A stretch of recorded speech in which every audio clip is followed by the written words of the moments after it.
Abbiamo con noi il presidente della FIGC di Agrigento, il professor Angelo Caramanno. Allora, stagione terminata con la terza categoria, facciamo i nostri migliori auguri e complimenti al River Platani.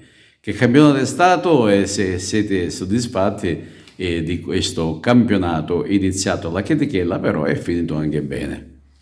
È stato un campionato di altissimo livello, cioè per la terza categoria è veramente un lusso avere queste società blasonate che hanno messo in campo veramente organici di qualità eccellente per la categoria che praticavano. È un campionato molto equilibrato verso l'alto che ha visto 7-8 squadre contendersi sia la vittoria finale che i playoff.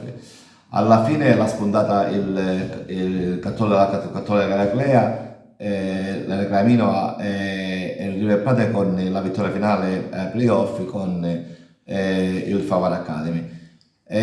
Partite molto combattute, molto equilibrate, ma la cosa più bella è che ho assistito personalmente a partite con 700.000 spettatori.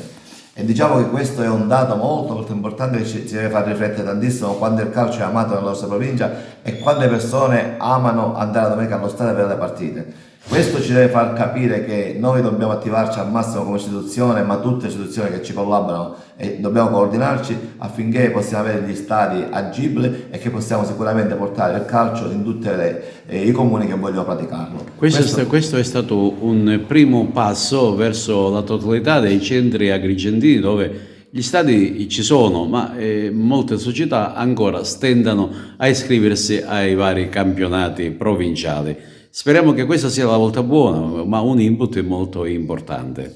Sì, noi ci siamo attivati con diverse riunioni con le amministrazioni locali dei vari comuni che vogliono fare diciamo, calcio e quindi iscriversi in terza categoria.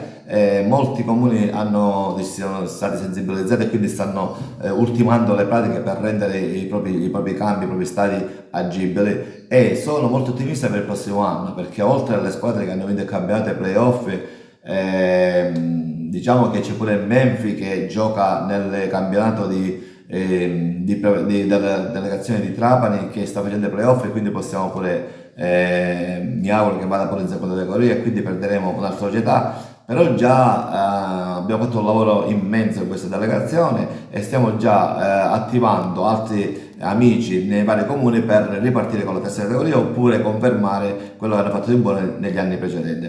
E quindi io prevedo che il prossimo anno faremo di nuovo un campionato di alto livello con un nutrito gruppo di squadre, quindi quest'anno ne avevamo 14, io spero di confermare e perché no, sono ottimista, magari di aumentare qualche unità questo organico. È chiaro che poi noi lo faremo di 12 e 2 e 3 poi andranno nelle province limitrofe.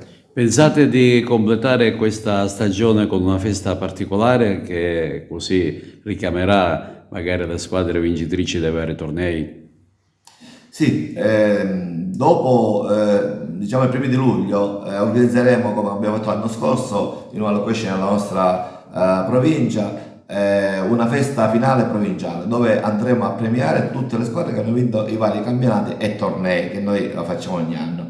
Quindi quella sarà l'occasione buona con diciamo, il piacere di avere il presidente Morgana, il presidente onorario Lopresti, il coordinatore Valenti e tutta la componente di delegazione di Agrigento presente per dare appunto diciamo, merito e lustro alle società che hanno vinto i campionati, e quindi sarà una vera e propria festa. In quell'occasione presenteremo pure l'ottava edizione dell'almanacco del calcio agrigentino, un almanacco molto arricchito, molto bello, che oltre a diciamo, parlare delle società di terza categoria provinciale, parleremo pure delle nostre squadre di Agrigento che fanno campionati regionali, quindi un almanacco completo.